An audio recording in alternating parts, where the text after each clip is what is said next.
Greetings.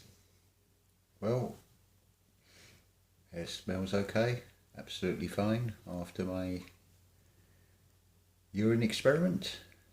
Yeah, very successful. I was thinking as well, it does seem to give almost like a layer. Maybe it's like a layer of protection. We shall see. Where are we going with this video? This is just a little sort of metaphorical meander through, I suppose, alpine forest, really. I was asked the other day, what's my favourite era of music?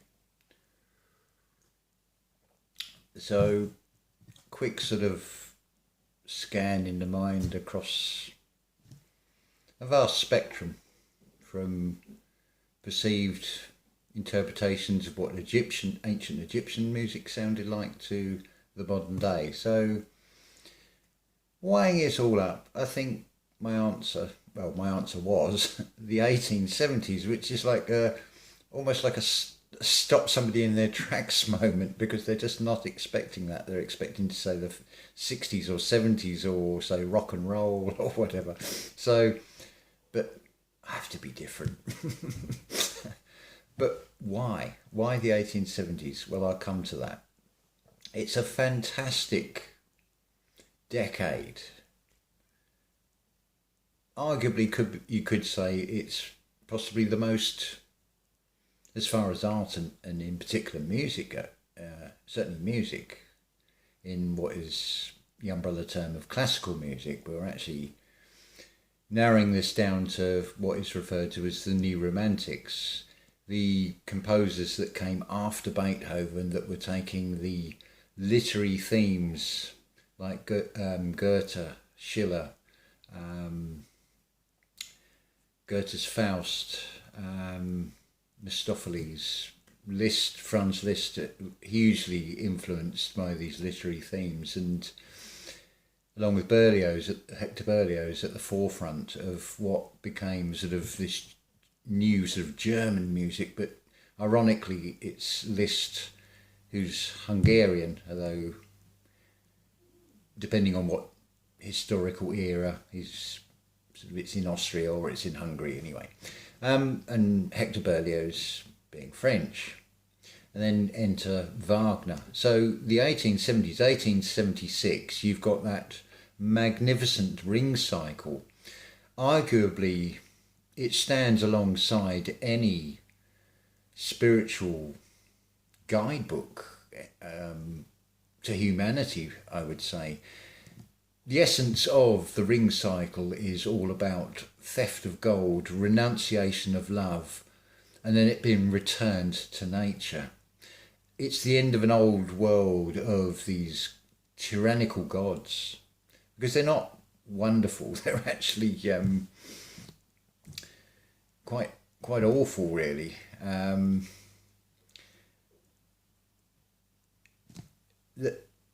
you can see this whole ring cycle, and it has been discussed in musicological notes with the old records, radio presentations, discussions about these things, and various authors. And the whole ring cycle, you've got Wotan, who's ruler of the gods in the upper world. His alter ego, his shadow side, is Alberic. They're actually very similar characters. I don't want to get too much into the, what's the word here? It'll come to me. The sort of philosophy and theology of it all, and the psychology of it all. That's the one I'm actually looking for. And that has been, it's said that after the Bible, Wagner is the most published topic. I don't know whether that's true. Certainly I had a collection where I had at least one or two books from every decade, from sort of throughout the 20th century at least. So you've got the ring cycle. Overall, you've got, within the 19th century and not outside of music, you've got this terrific burst. And I'm going to have to go with the accepted narrative of history to use this as a starting point. But when you look what was going on in how the world changed in the 19th century, from a perception of horse-drawn vehicles to the earliest motor vehicles, electric trams and railways and paddle steamers and things and airships coming in. The whole revolution to the way of life, the railways alone, whereas you would have had a rounded pot over a campfire that could have lasted generation after generation, now you're buying a stove to cook on and you need a flat bottom saucepan. It's thinner metal, it's not going to last in the same way. And I'm sure you can see this this devolution of quality of any products unless you're prepared to pay 5 times the price. So you can go in your bargain shops and get a dustpan and brush. It's plastic and it just doesn't last. It's false economy. See, I told you this was going to meander, and it has. But I think you get the general idea. This creative burst in the 19th century has never been sort of paralleled or echoed. With all this technology and things, there's nothing coming out in the same way. I mean, you've got Mars bars. So now you've got Mars ice cream. You've got those Oreo biscuits. Now you've got Oreo flavoured everything. Ice creams and whatever. So there's a certain lack of creativity and imagination in this reality. It's definitely jumped. There's no two ways about it. So 19th century, going back to the music, you've got the Czech composer Dvořák turning out some beautiful music, beautiful symphonies. I'm not familiar with his sort of life to talk enough about that. But the one I can talk about is Anton Bruckner. His music really resonates with me. This is the reason I thought I did say on a few videos back that I would do an in-depth discussion of Anton Bruckner, Austrian composer, born 1824, died in 1896. He was just short of 72. He's not what a great composer that readily springs to mind like Mozart or Beethoven. But you have this, compared to, say, the Beethoven symphony cycle, which even Bruckner was aware of in his lifetime. 9 symphonies, the last one is in the key of D minor, something that is in common with Beethoven. But Bruckner's symphonies are far more consistent than Beethoven's, because as soon as the closing bars are written on a manuscript paper of, say, Symphony No. 1, he's starting on Symphony No. 2, and so on and so on. Now, Bruckner the man is this very timid, very cautious, very set in his ways man. Let's talk about the bad parts of him, the negative aspects, shall we say. He had a fascination with dead bodies. He had a counting neurosis. He was said to be a country bumpkin, which I think the symphonies and the mastery of what it creates is enough to say that's just rubbish. It's when you put somebody who's dressed in very set in their ways in country clothes in high society Vienna, yes, he's going to stand out like a sore thumb. Beethoven stood out like a sore thumb for the way he dressed. He was particularly scruffy. Apparently his friends had to take his coat away when he was asleep because he had this fearsome temper, and then replace it with another one because it was just mould and falling apart. So Bruckner, not quite so unkempt, but very set in his ways, didn't have electric lighting or anything, would religiously go round and snuff out all the candles in his household and then go round and check again. He witnessed the aftermath of the Vienna State Fire, so it had a huge impact on him. Throughout his life, he was a devout Catholic. He was the son of a church organist and schoolmaster in, I think it's Ansfeld, in this very remote village. Very rural background in an era when school teaching was very lowly paid. So he was a school teacher, church organist, earliest compositions, and he worked in the fields as well. So whenever he found time to sleep, it's amazing he even lived to 72. That he must have had phenomenal energy. The plus side to him, to me, his symphonies speak as a cohesive whole from the cradle to the grave and hints at beyond. It's almost sad in a way that he never got to complete the finale of his 9th symphony, although there are sufficient sketches to get a very good taster of where he was going with that. But you can see basically, you could say 7 years per symphony. It sort of describes from the cradle to the grave. It also describes music in sound, Bruckner's own experiences. He was renowned for it being an improviser on the organ, and he came over to Crystal Palace to represent Austria and got lost in London. He had almost like a childlike mentality, very naive in some ways, but on the other hand, he would worry about his old age and put money aside for his pension. So there's Bruckner the man, very almost ordinary, almost boring in a way. But Bruckner the symphonist, I can't even say the word, symphonicist, completely different. It harks back to the medieval age. But at the same time, because of the influence of Wagner's music style, and in particular what is known as the Tristan chord, the diminished seventh, it seemed to just open up a whole way for Bruckner to express himself. His first 2 symphonies are very much like Schubert in a way. Symphony number 2, you can almost hear the hustle and bustle of London. It's written at the time as he's come over to Crystal Palace. I think it's about 1871. There's also, just to confuse things, a Symphony Zero and Double Zero, which Bruckner said one of them is actually called a study symphony and the other one is called Die Note Symphony Zero, because the Symphony Zero doesn't actually predate Symphony 1, but such is the vagaries of musical history that things are not always numbered in chronological order. But the Bruckner symphonies do run with a consistent life story to it. And yes, art is subjective, music is subjective, so this is not going to appeal to everybody.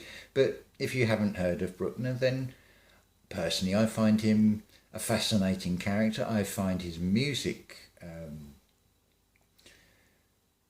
it just took me to new realms. It was the first composer that really spoke to me. I think I mentioned this before. It's Symphony number 7 in the first movement. I'd got from the feeling, from the music, just from hearing the music, it's about some tragedy. And then reading about the backstory to it, it was in the aftermath of this Vienna State Theatre fire. A lot of people lost their lives, and you can hear this in the music. And then when you get into the second movement, he gets this announcement of Wagner's death and this tribute at the end, which reminds me, as a Catholic, he was not afraid to express his devotion and would do more like sort of the gospel believers of the United States, the Alleluia type of style of affirming his beliefs, as it were. Which sort of offended a few people. The modern term is butthurt, which ironic with Catholicism, but anyway, we digress.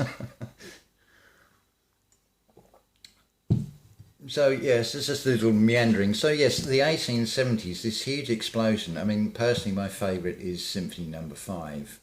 in B flat minor. It's quite an unusual key when you compare it to other symphonies, the keys that they're written in.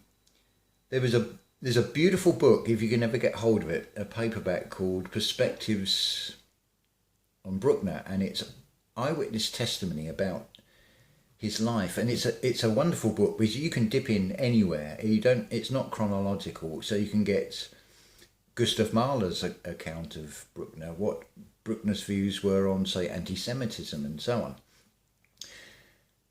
Those of you that may be familiar with Bruckner, he was ripe for the Third Reich to put him up as an archetype, this countryman, because of appealing to that sort of conservative rural voting. So the story goes. But he seems to have escaped the tarnish that Wagner had. But there again, Wagner was more outspoken in his essays on anti-Semitism and his infamous pamphlet Judaism in Music, which he actually makes a very good observation that there are predominantly a lot of Jews who are soloists, to a lesser degree composers. I mean, even you look today, you've got Daniel Barenboim, Clifford Curzon, Leonard Bernstein, and many more. They're all of Jewish heritage, and does that diminish the music or their creativity? I don't think so. Again, it's subjective. There are certain conductors and certain orchestras I particularly like with certain pieces of music. So with Bruckner, it would have to be an Austrian or German conductor and orchestra, or a conductor like I forgot his name. It's an unusual name. It may come, but an unusual conductor. He sort of starts at the top and stays at the top. Refused to do studio performances. I'll put something in the description because the name's not going to come. And his overall vision of Bruckner's symphonies, I just love. The way he just brings things out in the music like very few other conductors can do. A lot of people will say it's too slow. He does take a lot longer with the Bruckner symphonies than some of the others. Now, the actual symphonies themselves, they're described as being like huge boa constrictors. They don't move much, but when they do, when they strike, the power. Bruckner was an organist, so his whole creativity through the medium of the symphony is coming from the mind of an organist. So you do get pauses, you do get sudden changes, but it's also a surprise because it's like you don't know where the music's going next. As you can probably tell, I am passionate about this because I thought, let's speak from the heart about something I feel confident to speak in rather than talking about all that fear shit out there.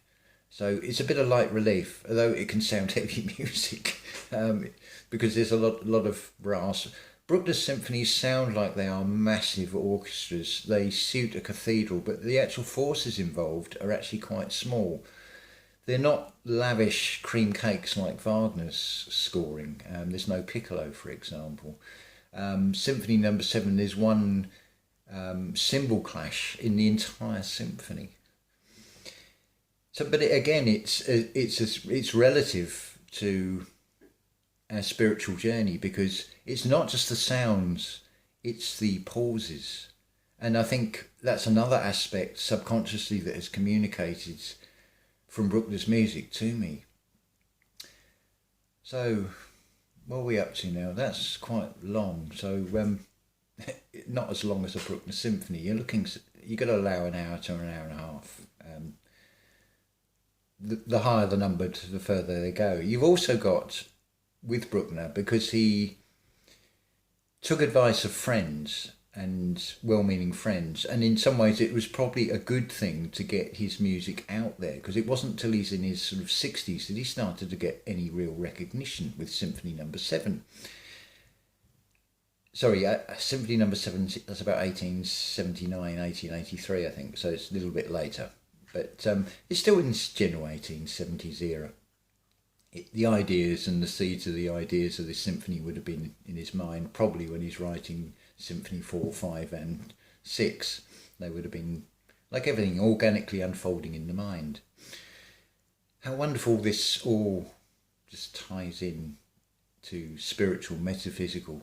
But if you do like classical music, and say particularly something like Beethoven, then do give Anton Bruckner a try.